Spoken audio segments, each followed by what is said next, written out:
예, 여러분 안녕하십니까? 장원급제 그 학원의 일치월장 한국사 수강직 과정 계속 진행하도록 하겠습니다. 일치월장 과정이니까 기초 과정이죠. 그래서 좀 이렇게 핵심적인 것만 띄엄띄엄 하는데 여러분이 지금 양이 적을 때 좀 이렇게 좀 복습을 좀 하셨으면 좋겠습니다. 거기 광해군의 중리배교부터 우리가 정리를 좀 해야 되는데, 요 시대의 왕대사는 선조죠. 그리고 선조의 아들 광해군입니다. 근데 광해군은, 쫓겨난 임금이기도 하고, 재위기간이 그렇게 길지도 않았음에도 불구하고, 역사에서는 자주 언급이 되죠. 그만큼 이 시기가 격동기였기 때문입니다.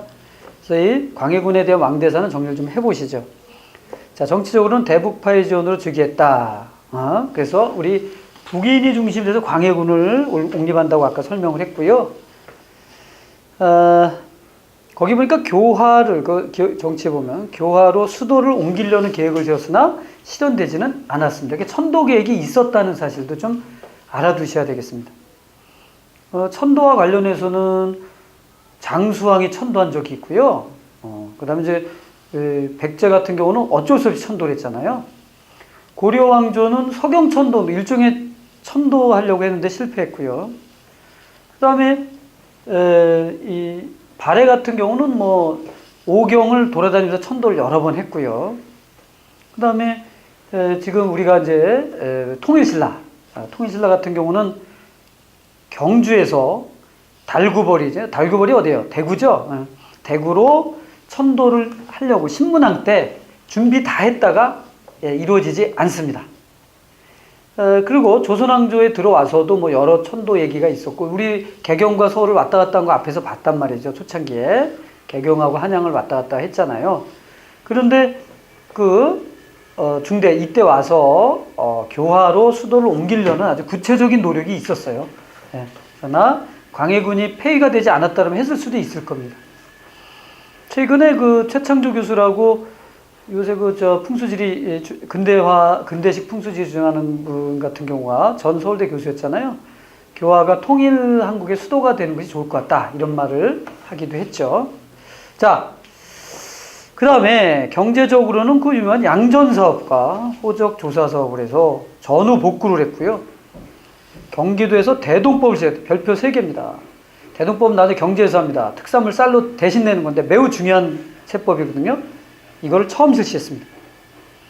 그 다음에 기후학조에서 일본과 교류했고요. 문화적으로는 실록을 다시 간행하고, 그 다음에 선조 때부터 쭉 편찬되어 왔던 허준의 동의보감이 완성됩니다. 이 선조와 광해군이 죽을 뻔한 걸 여러 번 살린 사람이 바로 허준이에요. 그 다음에 우리가 이제 광해군 하면 많이 얘기하는 게 별표 3개 할게. 후금과의 중립외교죠. 후금이 강성해지자 명과 후금 사이 현실적인 중립외교. 명나라가 지금 자꾸 원병을 보내달라고 하지만 차일피일 미루는 중립외교를 했습니다. 어쩔 수 없이 보낸 강옥립이 이끄는 군사 1만 3천 명이 갔는데, 광해군의 밀지에 따라 심화전투, 즉 사르후 전투에서 후금에게 투항을 하게 됩니다. 1617년에 있는 사르후 전투에서. 그래서 후금이 우리나라를 쳐들어오는 걸 막을 수 있었어요. 자, 중립외교는 대의명분을 강조하는 서인의 불만을 초래했으며 인조반정의 원인이 되었다라고 우리가 볼 수 있죠. 그래서 이 인조반정 그 과정을 이렇게 정리하면 되겠고요. 호란의 극복과 북벌운동 보도록 하겠습니다.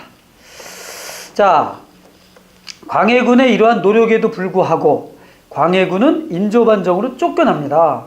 그런 다음에 호란이 발발하게 되는데, 배경은 일단 여진족이 후금이라고 하는 통일된 국가를 선포한 게 1616년이고요. 경과 보시면 북인의 실리적 중립외교에 반발해서 인조반정을 일으킨 서인들, 그리고 남인들은 친명배급, 여기 있잖아요. 서인과 남인이 친명배급, 친명정책을 하다 보니까 다시 외침을 받게 됐다. 자, 정묘호란 때 이때 보시죠. 정봉수, 이립, 동그라미, 의병. 같은 의병이라도 정봉수와 이립은 이 정묘호란 때의 의병입니다. 근데 사실 병자호란 때는 사실 의병도 없어요. 왜? 그만큼 백성들의 민심이 많이 떠나간 거죠. 정묘호란 때의 의병 정봉수와 이립입니다. 삼전대 한번 볼까요? 후금은 국호를 청으로 고친 후 군신관계를 요구했고 조선이 응하지 않자 다시 침범했어요. 이걸 병자호란이라고 합니다. 그러니까 두 번에 걸친 이러한 후금의 위협에 대비가 안 돼 있었다. 이것도 참 기가 막힌 얘기고요. 인조는 남한산성으로 피신 동그라미 남한산성입니다. 아주 옛날에 임금들이 피난한 장소를 물어오는 문제도 있었습니다. 그런데 그 정묘란 때는 강화도로 갔는데 이번에도 인조는 강화도로 가려고 했으나 청나라 군사가 워낙 빠른 속도로 남진하는 바람에 김포를 장악해요. 그래서 갈 수가 없으니까 어쩔 수 없이 남한산성으로 들어가게 됩니다. 그러니까 남한산성은 준비되지 않은 피신처죠. 그러다 보니 뭐 항복할 수밖에 없는 거죠. 결국 항복할 수밖에 없었다. 이걸 삼전도의 항복이다 이렇게 얘기합니다. 소현세자, 복림대군 두 왕자가 잡혀갔고 척하파 끝까지 저항을 했던 척하파 3학사가 인질로 잡혀갔다가 모두 사망합니다. 그래서 이 3학사 홍익한, 윤집, 오달제라고 하는데 그 사람들이 이름은 모르더라도 척하파 3학사가 누구다 정도는 좀 알아두셔야 되겠습니다. 북벌운동입니다. 자, 이 병자호란 이후에 우리나라 선비들은 이른바 북벌이라고 하는 개념을 갖게 되는데요. 그 추진은 바로 효종이 주도했습니다. 인질로 갔다가 왔기 때문에 청나라의 구도를 누구보다도 잘 알고 있던 효종이 북벌을 주도하는데요. 효종 때 왕성해서 어영청을 중심 군영으로 삼고요. 어영청 동그라미 하시고요. 송시열, 송중길뿐 아니라 남인인 윤유와 허적들도 강력히 주장합니다. 윤유는 특히 별표 3개 하시고 강력한 북벌을 주장했던 북벌론자입니다. 변화, 효종이 죽은 다음에 북벌개혁은 사실상 중지가 됩니다. 그리고 북벌론은 오히려 서인의 정권 유지 수단으로 쓰이는 그런 상황이 되죠. 특히 북벌을 주장하던 시기에 청나라가 원병 요청을 요구합니다. 우리나라에게. 왜? 러시아와 싸우려고. 그래서 어쩔 수 없이 청나라와 싸우기 위해서 기른 군대, 정예병인 소총수들을 파병하게 되는데 이걸 나선정벌이라고 그래요. 1차 때 그리고 2차 때 두 번에 걸쳐서 약 150명에서 200명에 이르는 조총군들, 우리나라가 총을 잘 쏜다고 해가지고 그래서 이들을 러시아로 보내게 됩니다. 이걸 나선정벌이라고 하죠. 결국 나선정벌에 참여했다는 것은 북벌론이라는 게 현실화될 수가 없었다는 걸 잘 보여준 거다 이렇게 보면 되겠습니다. 자, 116쪽을 펴시면 호란 시기에 왕대사가 나오잖아요. 인조. 인조 때 보니까 거기 상평통보라는 게 주조되죠. 그래서 상평통보를 주조하고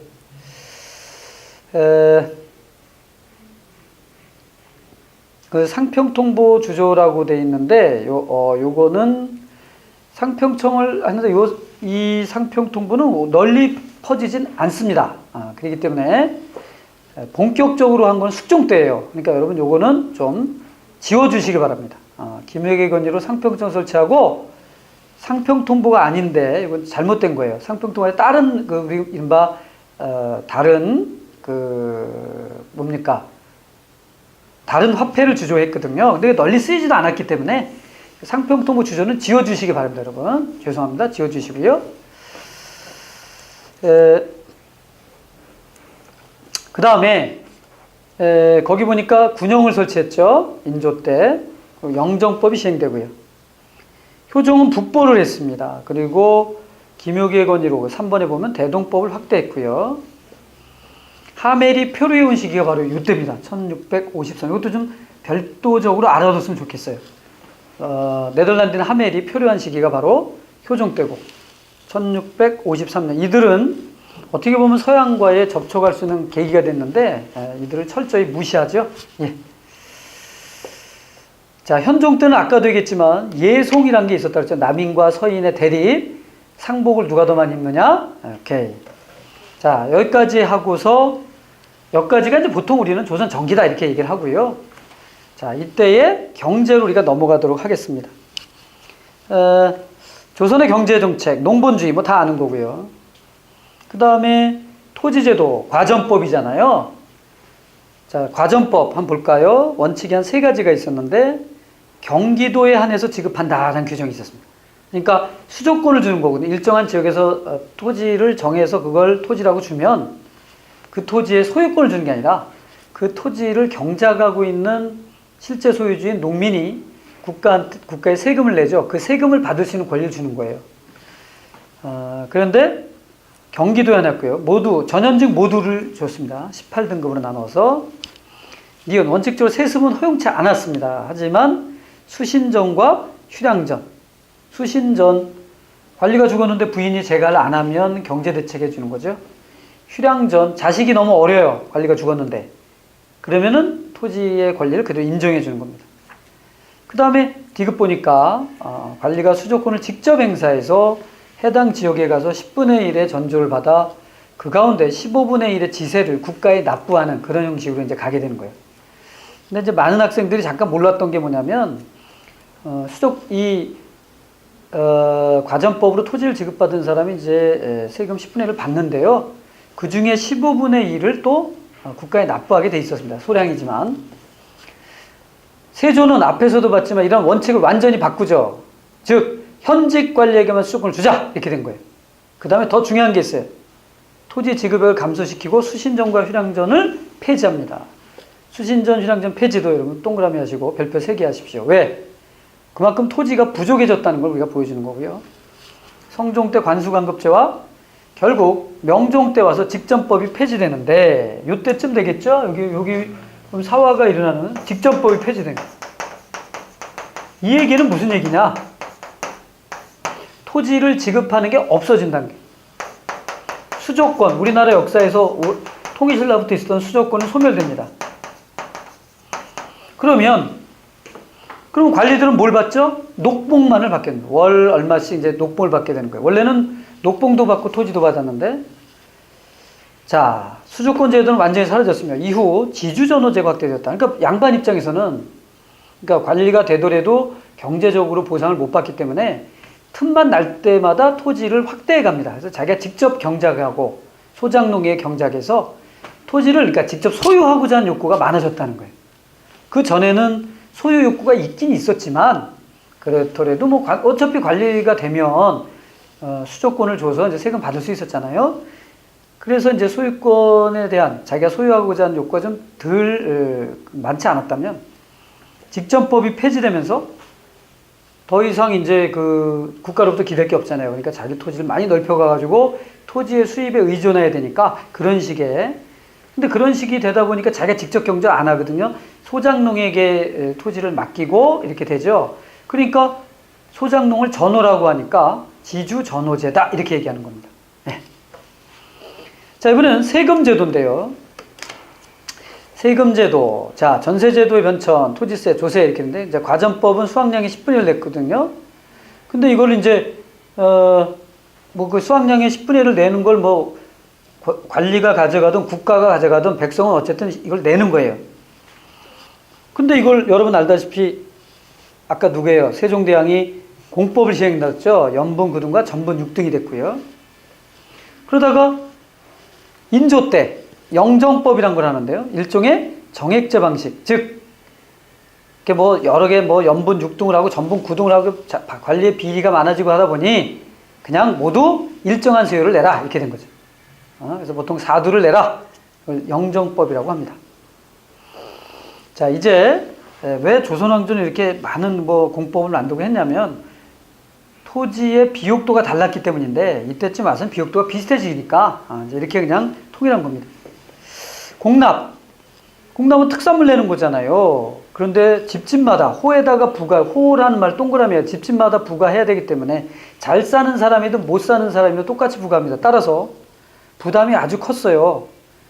근데 거기 보면 그 밑에 줄 보면 생산량 감소와 특산물 생산지의 변화로 다른 지역에서 구해서 납부해야 되는 경우가 많아집니다. 그러니까 예를 들어서 여기가 만약에 갯벌이었으면 낙지를 내라. 낙지 말린 거 내라. 근데 여기 간척사업 해가지고 뭐가 됐어요? 육지가 됐어요. 공장지대가 됐는데 낙지를 내라는 거예요. 낙지 어떻게 구해? 그러니까 방납의 폐단이라는 게 되죠. 누구에게? 상인들에게 부탁을 하는 거예요. 그럼 그 사람들이 낙지를 납품을 하고 그 엄청난 비용을 누구에게? 백성들에게 청구하는 거죠. 따라서 전세보다 부담이 훨씬 큽니다. 그래서 여러분 알다시피 이 공납제도의 이 문제를 해결하기 위해서 광해군 때 자, 특산물 대신 쌀로 내라 또는 돈으로 내라 이른바 대동법이 시행이 된 거잖아요. 그래서 그걸 받아가지고 정부에서는 시장에서 사서 쓰는 그런 식으로 나갔다는 겁니다. 자, 역이죠. 역은 이제 군역과 요역이 있었는데요. 군역에 한번 봅시다. 시간이 지나면서 자꾸 이제 요역부터 보죠. 성종 때는 경작하는 토지 8결을 기준으로 한 명을 동원하는 것이 원칙이었어요. 그래서 일수도 1년에 6일입니다. 이것은 법으로 정해졌어요. 그래서 1년에 6일 동안은 나가가지고요. 국가에서 정하는 곳에 가서 일을 해줘야 됐습니다. 이걸 역이라고 하는데, 물론 그 기준은 토지 8결을 갖고 있는 사람은 한 명이 1년에 6일을 해줘야 돼요. 그러면서 토지 4결이면 3일이면 되잖아요. 뭐 이런 식으로 되는 거죠. 군역이 변합니다. 농민들이 요역을 기피하면서 요역에, 즉 일을 해야 될 곳에 군인들을 동원하게 되자 정군과 보인체계의 군역을 기피하는 불법적 현상들이 나타나. 군대 안 가려고 그런다 이거죠. 이걸 군역에 요역하라고 그래요. 양반은 아껴서 되겠어요. 군역에 제외시킵니다. 그러다 보니까 이제 뭐 대립제, 사람을 대신 보내는 것, 방군수포, 대립을 눈 감아주고 아예 군포를 받고 군역을 면제해 주는 거예요. 그러니까 이건 비리죠. 이거 방군수포. 그 다음에 군적수포. 16세기 정부가 방군수포 합법화한다. 1541년. 무슨 얘기냐? 아예 돈을 받고 그 사람 군대를 빼주는 식으로 가는 거예요. 자, 이거는 뭐 이런 게 이게 점차 이제 하나가 확대되면서 직접 군대를 가지 않고 돈을 내는 식으로 바뀌었고요. 그 다음 페이지 보죠. 양역 변통론이 꾸준히 제기돼요. 즉, 이 군역제도를 좀 너무 바꿔야 된다. 그래서 조선 후기에 영조 때 균역법이라는 게 만들어요. 균역법. 양반들의 군포 부담을, 일반 백성의 군포 부담을 2표에서 1표로 줄이는 걸 균역법이라고 해요. 하지만 양반은 군포 부담을 하지 않습니다. 왜? 군대에서 빠졌기 때문에 책임이 없다 이거죠.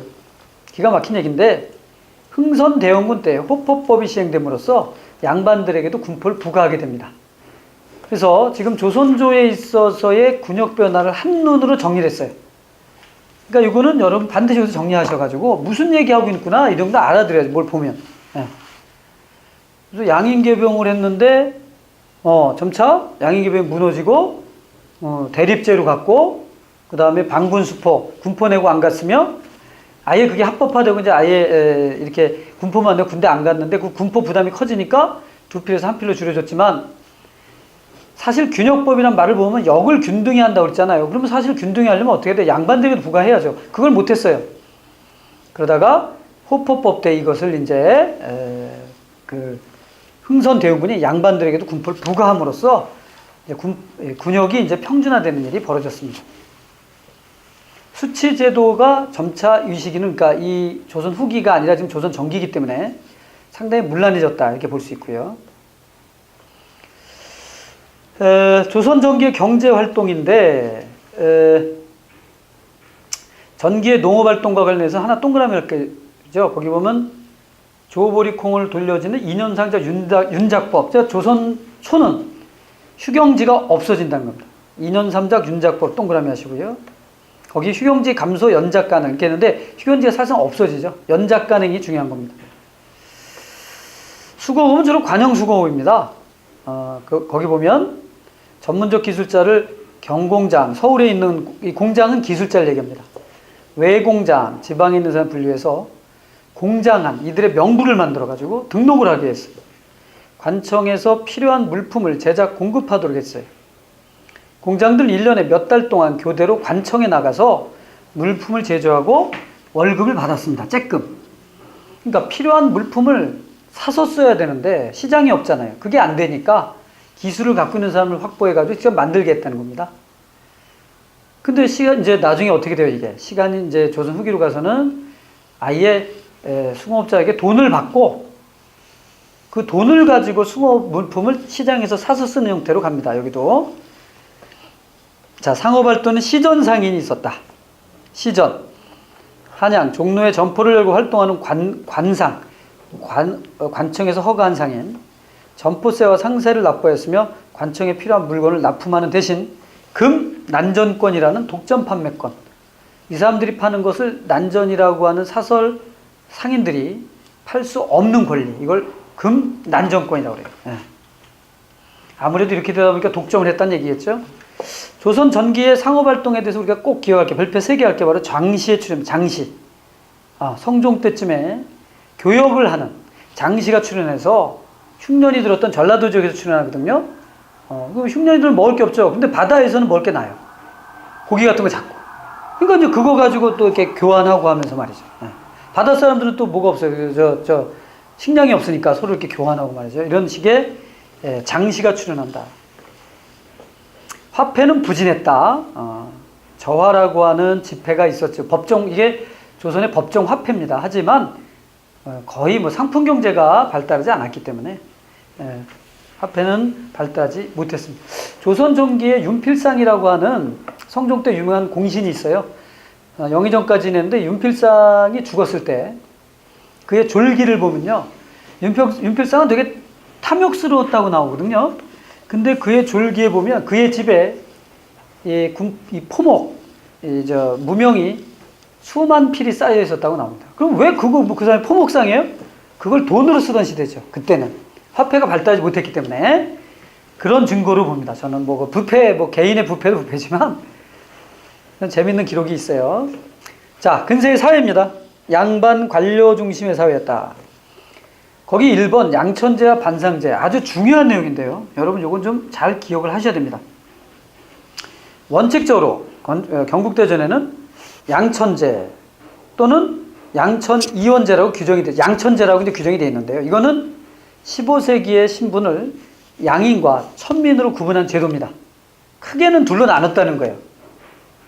그런데 경국대전에 그게 기록됐으니까 법적인 용어일 뿐 이렇게 된 거죠. 실제로는 반상제다 이겁니다. 실제로는.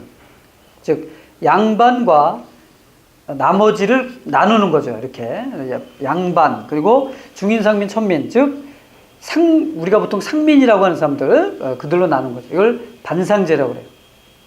그래서 그 양반을 한번 볼까요? 원래 고려시대만 해도 문반과 무반을 아울러 이루는 명칭이죠. 그들만을 지칭하는 말이었는데 조선시대 와서 점차 그 가족이나 가문을 포함하여 양반이라 부르는 신분적 개념으로 변화가 돼요. 그러니까 원래 고려의 양반은 문관, 무관을 지칭하는 말이었는데 조선시대 와서는 그들의 가족들까지도 지칭하는 말로 신분적 개념으로. 그러니까 그렇다고 그러면 어디까지가 양반이냐? 규정된 거 없습니다. 그러니까 상당히 관습적인 거예요.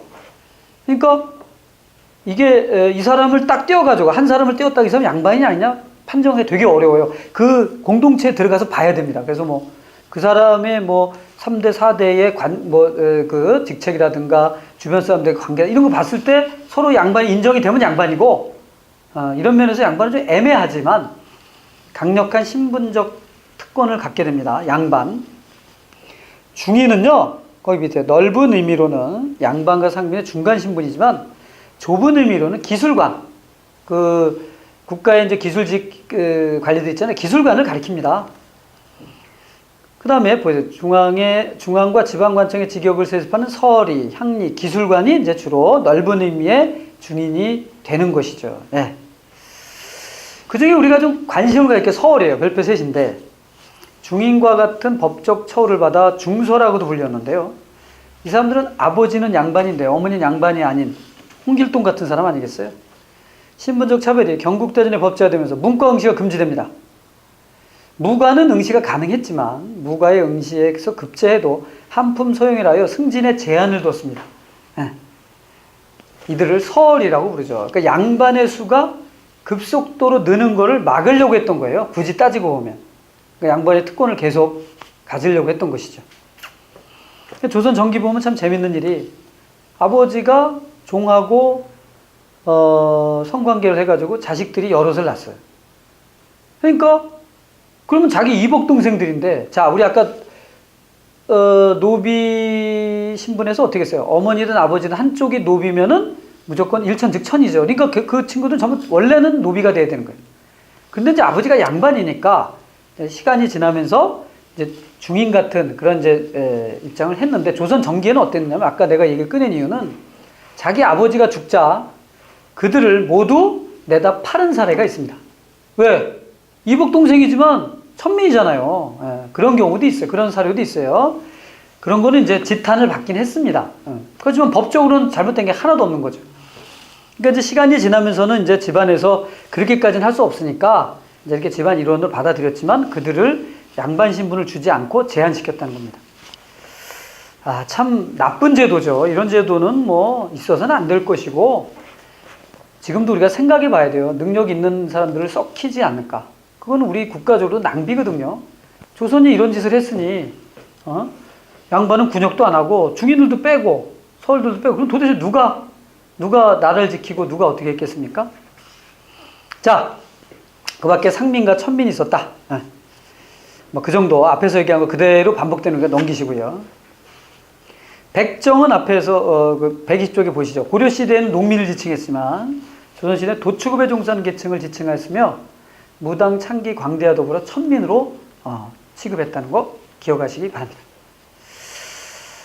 자, 이번에 뭐 사회 안정책들이 있는데 농민 안정책과 관련해서 옆에 보니까 해민국, 동서대비원과 재생원 같은 의료시설과 유랑자들의 수용을 위한 동서활인서 같은 게 있었죠. 동서대비원이 이제 나중에 활인서로 이름이 이제 바뀌긴 합니다만 같은 기구입니다, 사실은. 근데 구율제도, 의창과 삼평장, 환곡제, 별표 3개입니다. 환곡제는 중요하죠. 왜? 봄에 곡식을 빌려줬다가 가을에 갚는 제도로서 아까 의창 같은 게 있는데 이 의창은 이제 큰 지방관이 직책이 높고 지방에 사람들이 많이 모여 있는 지방에는 의창이 만들어집니다. 하지만 그건 한계가 있었어요. 왜냐하면 지방관이 이렇게 적은 파견대대로 인구가 적은 데서는 한계가 있죠. 그래서 이제 법적으로 지방관이 나가는 곳에는 모두 환곡을 설치해서 봄에 곡식을 빌려줬다가 가을에 갚는 그런 제도를 만들었는데요. 이 환곡제도가 나중에 어떻게 돼요? 고리대금화 되잖아요. 그래서 조선 후기에는 큰 폐해가 된다. 그렇게까지 알아두면 되겠습니다. 법률 별표 3이죠. 경국대정과 대명률로 대표되는 법전에 의해 형벌과 민사에 관한 규정을 규율했습니다. 고려시대는 관습법 위주라고 했는데 전혀 다르죠. 법전이 분명히 있고요. 형벌에 관한 사항은 대부분 대명률, 명나라의 율법을 적용받았습니다. 반역죄와 강상죄. 자, 강상이란 것은 삼강오륜을 어기는 겁니다. 예를 들어서 아들이 아버지를 때린다든가, 동네 꼬마가 노인을 두들겨 팬다든가 뭐 이런 거죠. 이런 걸 또는 부인이 남편을 때린다든가 뭐 이런 걸 강상죄라고 하는데 이건 중죄로 아주 처벌합니다. 그리고 연자죄가 적용이 되고요. 형벌은 태장도유사의 5종입니다. 태, 때리는 겁니다. 도구가 좀 달라요. 장, 때리는 겁니다. 도구가 틀려요. 도, 잡아 가둔. 요새 이제 교도소 같이 가둔 걸 도라고 그러고. 유배 보내는 거고요. 사형을 처하는 거죠. 민사에 관한 사항도 있는데 보통 지방관이 관습법에 처리하죠. 그러니까 지방관들은 그 재판도 같이 하는 사람이 돼버리는 거예요. 그 사형을 집행하는 사람 누구죠? 목 자른 사람. 칼 들고. 우리가 망난이라고 그러지 않나요? 망난이? 망난이 모르는 사람은 없는 것 같은데 제가 보기에는 조선왕조의 최고의 스페셜리스트라고 생각합니다. 그 이유는 나중에 시간 되면 얘기해 주겠습니다. 자, 향촌사회의 조직과 운영은 앞에서 거의 설명해서 유양소와 경제소 설명했거든요. 그런데 양반의 지위가 유지되는 거 아까 경제소는 선조 때 폐지됐는데 유향소는 계속 이어진다고 그랬잖아요. 그게 바로 향야 때문이에요. 향안 봅시다. 향촌사회 지배층인 지방 양반, 사족, 명단을 향안이라고 그래요. 임진왜란 전후 시기에 각 9년마다 보편적으로 작성이 됩니다. 이게 여기에 이름이 오르지 않으면 양반으로서의 지위를 누리지 못할 정도예요. 향회, 향안에 이름이 오른 사족 양반들은 그들의 총회인 향화를 통해서 자신들의 결속을 다지고 지방민을 통제합니다. 이걸 향회라고 그래요. 그러니까 이 향회에서는 자기네들이 뭘 뽑아? 대표를 뽑죠. 아까 그 유양소에서 유양소라는 게 더 발전된 게 이제 이 향회인데, 유양소 때도 그렇고 이 향회 때도 그렇고 그 대표를 좌수라고 합니다. 좌수. 좌수를 자기들이 뽑아요. 그런데 경상도 안동 지방의 좌수는 어마어마한 권한을 갖고 있어요. 그 지역 양반들의 대표니까. 그래가지고 서울에서 정승을 지낸 사람이 내려와도 좌수한테 꼼짝을 못할 정도입니다. 그래서 그런 얘기했어요. 서울에서 장관할래, 안동에서 좌수할래, 그럼 다 좌수한다고 그랬던 거예요. 실질적으로 힘이 그 정도 좋아가지고 유명한 얘기예요. 그저 일부러 이 향회에 가면 중앙 관직에 있던 사람도 은퇴하면은 관직 안 하면은 향회 자기 시골에 사니까 향회에 나가면 자기가 관직이 높았어도 일부러 저 끝에 앉아 있는 데잖아요. 그럼 좌수가 이렇게 보다가 아유 영상대가만이세요? 일로 나오세요. 이런데 제가 무슨 영상입니까? 지금 현직도 아닌데 저는 막내니까 여기 앉았겠습니다. 이렇게 일부러 그럼 아유 좌수가 제가 불편해서 막 이러면서 막 욱신각신하되 그럴까요? 하고 좌수 자리에 앉으면 그 사람은 이제 그 동네에서 힘들다는 얘기예요. 끝까지 버티면 좌수가 그럼 제가 앉겠습니다 하고 앉아서 야 그 영상인데 그 사람 괜찮더라 소문 나는 거죠. 자 그런 식입니다. 자 요새도 다 통용되는 얘기예요. 향안과 향해 좀 기억을 하셔야 되는 용어입니다. 촌락의 구성은 넘어가겠습니다. 성략적 사회 질서가 점차 강화되죠. 그 시기는 바로 임진왜란 이후가 되는 겁니다. 예학과 보학입니다. 예학, 예절, 그 다음에 보학, 족보입니다. 그래서 우리나라 족보 중에 가장 오래된 게 안동권씨 성화본인데요. 성화라고 하는 연호는 15세기입니다. 임진왜란 전이에요. 근데 여러분이 거기 이제 안 나왔는데 안동권씨 성화보에는요 재밌습니다. 설사 안동권씨는 몇 명 되지도 않아요. 800여 명 중에 한 200여 명도 안 됩니다. 그럼 누가 다 거기에 외가, 사위 이런 사람들. 그러니까 조선 전기에는 족보라는 게 이런 모든 외가까지도 다 집어넣는 거예요. 근데 이게 이제 시간이 조선 후기로 가면서는 완전히 가부장제. 사위는 뭐 이름만 잠깐 들어가고요. 전부 그 성씨들만 거기다 들어가잖아요. 자, 이런 식으로 바뀐다는 겁니다. 향약, 앞에서 설명했어요. 향약은, 향촌에서 이제 농민들에게 규약을 정해놓고 지키고자 했던 것을 향약이라고 합니다. 물론 향약을 집행하고 하는 리더들은 그 지역의 양반들인데 대부분 살인들이었어요. 거기 퇴계가 만든 예안지방의 향약과 율곡이 만든 해주의 향약 같은 게 아주 대표적입니다. 그 정도.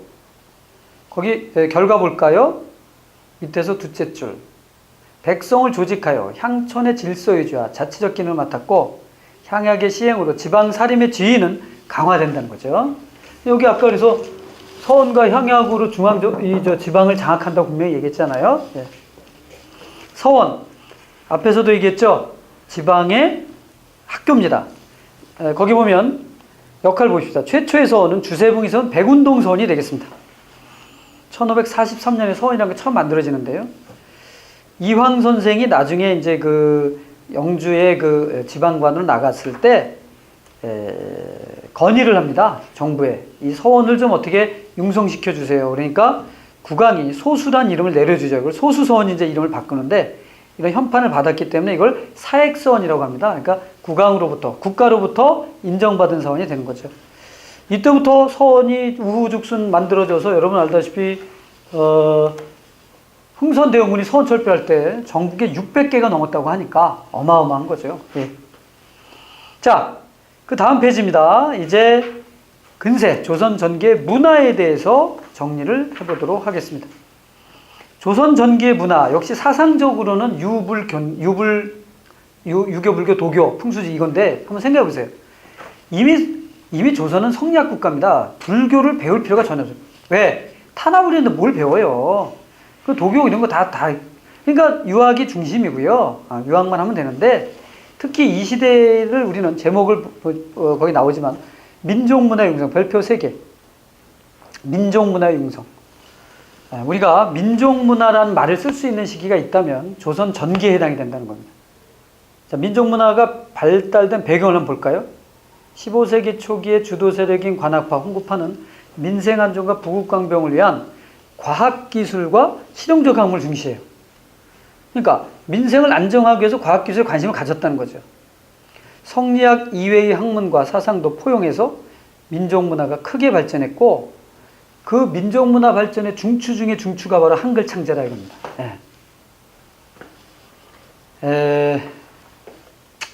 목적, 한글 창제, 피지배층, 백성을 도덕적으로 교화시켜 양반 중심 사회를 원활하게 유지하는 의도에서, 원래는 이제 지배층을 공고히 한 의도에서 세종이 훈민정음을 창제했죠. 반대 세력은 되게 많았어요. 대부분 반대했죠. 일반 백성에게 글을 가르치면 양반들한테 기어오른다는 겁니다. 그래서 보급, 용비어천가 만들고 했는데요.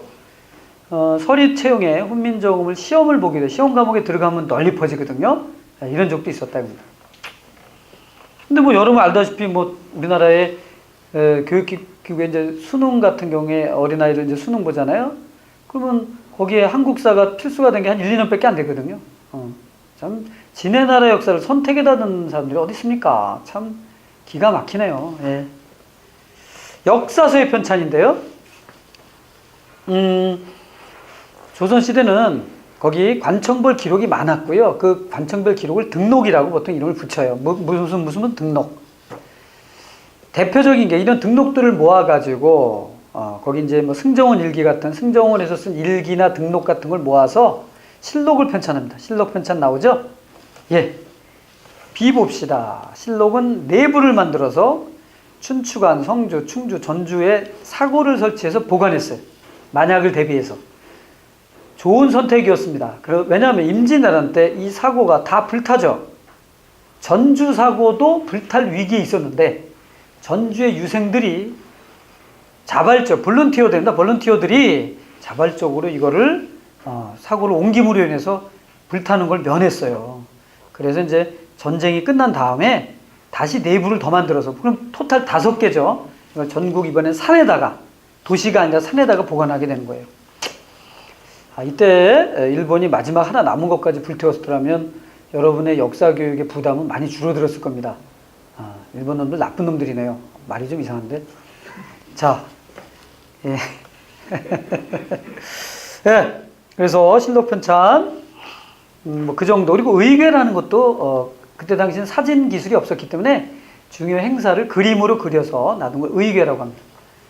병인양의 때 외교장각, 강화도에 있던 외교장각에 있던 전부 뺏어갔잖아요. 다시 최근에 돌아왔습니다만은. 역사 편찬과 관련해서는요, 거기 또한 거기 이제 국초에 쭉 내가지고 또한 성종 때 서거정이 단군에서 고려까지 통치한 동국통감, 별표 3개 하시죠. 동국통감 되게 중요합니다. 단군에서 고려까지의 역사를 국가가 편찬했어요. 이걸 동국통감이라고 합니다. 근데 16세기 이제 그 임진왜란 나기 직전쯤 되면서 이제 존화주의에 입각한 서술, 즉 단군은 부정되고 단군 이후에 중국에서 왔다라고 이렇게 기록된 기자라고 하는 사람이 강조하는 그런 역사서들이 등장합니다. 그래서 보면은 박상의 동국사략, 이의 기자실기 같은 게 대표작인데, 이런 거는 이제 사림들이 이제 주도권을 잡으면서 역사의 중심을 중국으로 이제, 중국 중심, 우리는 중국과 밀접한 관계 있는 나라다, 이런 식으로 갔다는 거예요. 자, 그 다음에 지리서 편찬인데, 당연히 국초에 말이죠. 지리서와 지도가 편찬됩니다. 지도와 관련해서는 거기 혼일강리도, 밑에 보이죠? 혼일강리도. 세계 지도입니다. 이 혼일강리도 한번 읽어볼까요? 해설?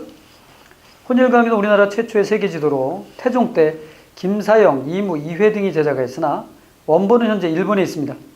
중앙에 중국이 차지하고 있어 중화사상을 벗어나지 못하고 있으나 한반도가 유난히 크게 그려져 있는 것은 중국에 못지않은 자주국이라는 조선지배층의 자존심이 반영되어 있는데, 맨 왼쪽에 보니까 일쭉 나온 데가 그게 아프리카예요. 맨 왼쪽에. 그리고 아프리카 중간에 뭐가 있어요? 까만 게, 이게 빅토리아 호수거든요. 그런데 이건 좀 얘기를 해야 돼. 이게 이 지도는 세계적 지도입니다. 이렇게 돼 있거든요. 여기 빅토리아 까맣게 돼 있고. 그럼 여기가 뭐예요? 희망봉이거든, 케이프타운. 근데요, 여러분 세계사에서 가리킬 때 여기 최초로 돌아간 거를 희망봉을 발견한 걸 포르투갈의 바스톨로 디아즈 얘기하거든요. 그리고 여기 돌아서 인도에 도착한 게 바스코 다가마인데 1494년이거든. 근데 이게 지금 맞는 게 언제냐면 1402년 아니에요. 그러면 이 얘기는 무슨 얘기냐면 이 희망봉이 있다는 걸 알았다는 거예요. 지리산 발견보다 훨씬 앞서서 누군가가 이 지도를 갖고 있었고 그걸 우리가 이제 탐구해서 만들었다는 거죠. 그래서 세계 지리학계에서 이 아주 문제의 지도로 보고 있어요. 이 혼일강리도 꼭 좀 알아두시고요. 그 다음에 세종 때 팔도도가 만들어지기도 하고 동국지도가 만들어지기도 하고 조선 방역지도도 만들어지는데 이 조선 방역지도 같은 경우는 가끔 물어보죠. 이 대마도까지 표시하고 만주와 대마도까지 표시한 지도는 조선 방역지도 이렇게 물어보기도 해요. 지리서는요, 거기 줄만 긋죠. 거기 보면 동국 여지 승남 앞에서도 얘기했죠. 전국의 연역을 글로써 특징으로 쭉 해놓은 이거 역사 사료로 아주 중요합니다. 성종 때 동국 여지 승남 정도. 그 다음에 윤리서와 의례서도 만드는데 이런 걸 왜 자꾸 만들었을까요? 나라를 세웠으니까 자 과학기술도 만들어야죠. 지리서 편찬해야죠. 윤리 의례서를 통해서 사람들을 이끌어야죠. 국가를 만든 그 초창기 시기의 특징이다 이렇게 보시면 되겠어요. 윤리서 삼강행실도입니다. 대표적인 거죠. 한 장 여기 사진 뺐군요. 법전 경국대전 앞에서 설명했습니다. 넘어가시고요. 자 이번엔 당연히 성리학 발달을 봐야 되는데 성리학 발달과에서 얘기하자면은 16세기 이황과 이에 의해 성리학은 조선사에 확고하게 뿌리를 내리게 되었다 이렇게 나오죠. 우리 사림의 계보에서도 봤지만 앞에서도 훈구파하고 열심히 싸우는데 가장 이론적인 강성파가 누구냐? 태계 이황이에요. 자 이황 이와 기중에 이기론을 내세운 게 성리학인데요. 이와 기중에 주리론의 입장에 서 있었어요. 주자의 이기론을 계승했고 동방의 주자라고 했습니다. 이 주자의 모든 저서를 묶어놓은 걸 주자서라고 그래요. 주자서. 어마어마한 분량입니다. 그런데 이 어마어마한 분량의 주자서를 처음부터 끝까지 다 읽은 최초의 인물이 바로 이황이에요. 그래서 그 밑에 보니까 저서 중에 야, 이 주자서를 다 볼 필요가 없어. 핵심만 내가 뽑아놓을게. 주자서 저류라는 걸 쓰는 거예요. 그러니까 대학자로서의 권위를 인정받았고 또 그러니 이황이 얘기하는 거 상당히 권위가 있었고 이 이황이 속한 게 사림 아니겠어요? 그러니 훈구파는 오줌 지릴 수밖에 없는 거예요. 이념 싸움에서 이겼던 거죠. 학문적 특징 볼까요? 도덕적 행위의 근거로서 인간의 심성을 중시하고 근본적이며 이상주의적 성격을 띌 수밖에 없어요. 왜? 훈구파하고 싸우느라고 수양의 방법으로 경이라는 것의 실천을 중시했습니다. 경은 두려워한다는 뜻이죠. 영향을 보면은 한말 위정척사 사상에 큰 영향을 끼쳤고요. 도산서원을 만들죠. 안동에 도산서원을 만들어서 후진을 양성합니다. 자, 율곡 이의를 볼까요? 이의는 이제 이와 기중의 주기론적 입장, 그러니까 이황을 건너뛰어서 그 또 다른 체계를 세운 분이죠. 이론론적 이기 이원론입니다. 제자들이 주로 서인을 형성하죠. 그런데 율곡 이의가 이제 등장했던 시기는 자 이황보다 무려 36살 차이가 납니다. 그러니까 한 세대, 아들 세대 되거든요. 그러니까 이때는 이의가 등장했을 때는 이미 사림이 중앙정계를 장악했어요. 자, 중앙정계를 장악하자 율곡 이의는 지금은 경장을 해야 된다. 경장. 새롭게 바뀌어야 된다는 거예요. 법과 제도를 새롭게 뜯어 고치자. 이게 경장론이에요. 현실주의적이고 개혁주의적으로 주장을 합니다. 다양한 개혁 방안이 제시가 되는데 이게 됐더라면 조선왕조는 임진왜란도 어느 정도 막을 수 있을지 모르고요. 새로운 시대로 갔을 수도 모르는데 실패하죠. 그러면서 성리학의 활성화를 잃어버리게 되는 것입니다. 그의 영향은 나중에 실학사상으로 연결됐으며 실학사상은 결국 개화사상으로 연결되기 때문에 조선의 사상사에서 율곡 2가 차지하는 그 위치는 대단하다 이렇게 볼 수 있어요. 거기 뭐 동어문답이니 성악지묘 같은 게 있죠. 구도장원공이라는 명칭이 있잖아요. 9번의 과거에서 모두 1등을 하는, 물론 율곡 2만 그런 건 아니지만 어쨌든 대단한 사람이다 이렇게 볼 수 있습니다. 밑에 보면 이제 뭐 학파와 정파도 이렇게 참고적으로 넣어놨으니까 이건 뭐 보시면 되겠고요. 설명 굳이 안 하겠습니다. 불교와 민간신앙은 뭐 억불책이었으니까 뭐 앞에 설명을 그냥 넘어가고요. 도교 같은 것도 거기 보면 초제가 거행이 되었는데 그 만이산 이 초제를 이 소격서에서 초제를 했는데 그걸 이제 잠시 없앴던 게 조광조 아니겠어요? 하지만 물론 이게 다시 생겨나기도 합니다. 고려시대 이후로 원구단에서 있는 제천행선 세조 때까지 이어졌으나 그 이후부터는 잘 이어지지 못하고요. 풍수지설은 명당자리를 찾기 위해서 계속 유지가 되는 경향이 있었습니다. 자, 과학기술 구체적으로 볼까요? 밑에 사진을 보도록 할게요. 이 시대에 천문역법 부국강병학위에서 많아졌는데 거기 앙부일구 해시계죠. 자경루는 물시계죠. 출국이, 혼천이, 간이, 수표. 수표는 이제 하천의 높낮이를 측정하는 거죠. 자, 근데 거기 별표 3개 할 게 있어요. 천문도와 달력인데 태조 때 이성계죠. 고구려 천문도를 바탕으로 해서 돌에 새겨 만든 천상열차 분야지, 오른쪽에 보입니다. 천상열차 분야지를 만들고 세종 때에는 한양을 기준한 역법서인 칠정산을 만든다. 천상열차 분야지도는 아주 정교한 관측의 결과입니다. 그래서 이거는 동아시아 천문학의 보고라고 읽혀지는데 우리 10,000원짜리 지폐 뒤에 보면 이게 있어요. 천상열차 분야지도. 모르죠, 여러분? 한 번도 본 적 없죠? 자, 이게 들어가 있어요. 한번 보시고. 의학에서는 뭐 향약 집선방, 고려시대에 향약 구급방이 있다고 그랬잖아요. 그게 이제 더 확대된 것입니다. 한 장 넘기면 활자는 뭐 지난번에도 아까 뭐 갑인자 얘기를 했고요. 이미 세종대왕 때. 농업과 관련해서는 거기 한번 읽어보죠. 농업기술. 이양법, 모내기법과 이모작이 일부 지방의 법, 남부지방입니다. 시비법으로 휴영지가 사라지고 농경지의 상경환생이 확립되었고 아까도 얘기했고요. 목화재배가 전국으로 확대되어서 무명을 화폐처럼 썼다. 그러니 당연히 우리나라 최초의 농서인 농사직설이 만들어지고 또한 금양, 현재 시흥 지방의 농법을 정리한 강희맹의 금양잡록이라는 책도 만들어진다. 그만큼 농업이 이제 본 궤도에 올랐다. 화약제조 최무선의 아들 최해산이 활동하기도 했어요. 초기에는 그러니까 이렇게 화약도 많이 만들고 말이죠. 이 추세가 계속 유지됐더라면 우리나라는 세계적인 화약 국가가 됐을 수도 있었는데 로켓도 먼저 만들 수도 있을지 모르죠. 자, 사림이 등장하면서 이러한 분위기가 확 꺾였다는 겁니다. 문학은 하지 않겠습니다. 넘기시고 거기 127쪽에 건축인데요. 거기 그냥 사진만 보도록 하겠습니다. 뭐 종묘, 세계에서 가장 넓이가 넓은 목조 건축물입니다. 길이가 긴. 계속, 왜냐하면 그 한 칸 한 칸마다 그 구강에 위패를 모신 건데 이렇게 계속 늘어나니까. 해인사 장경판전, 국보죠. 8만대장경을 보관하는 건물입니다. 이 자체가 유네스코 문화유산이에요. 숭례문, 이런 것들. 그래서 이런 고려 아주 웅장한 건물들이 많이 만들어졌다. 그 다음에 자기와 관련해서는 여러분 분청사기와 백자인데, 자 15세기에는 청자에 백토에 분을 칠한 분청사기 말입니다. 고려 말에 출연했잖아요. 분청사기. 밑에 보면 나오네. 분청사기 그림 3개가 나오네. 우리나라의 멋을 잘 나타낸, 세계적으로 우리나라 도자기 가장 유명한데, 분청, 왜 청자에 백토에 분을 칠했을까? 원래 백자를 만들고자 했는데 기술이 없었어요. 이 백자는 흙 자체가 다르고요. 또 온도도 더 높여야 됩니다. 그러니까 중국은 그걸 만들었는데 우리 못 만들어. 그러니까 청자에다가 하얀색 칠을 한 거예요.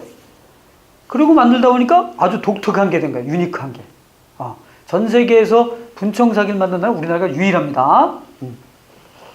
백자입니다. 16세기 들어서 이제 기술이 발달해서 백자를 만들어요. 순백의 백자가 유행합니다. 밑에 백자병과 백자 달 항아리가 보이죠? 살인파와 밀접한 관계가 있다. 넘기시죠. 그림과 글씨만 보고 정리하겠습니다. 거기 보면은 조선 전기의 그림은 대표적인 게 안견의 몽유도원도가 나오잖아요. 많이 물어봅니다.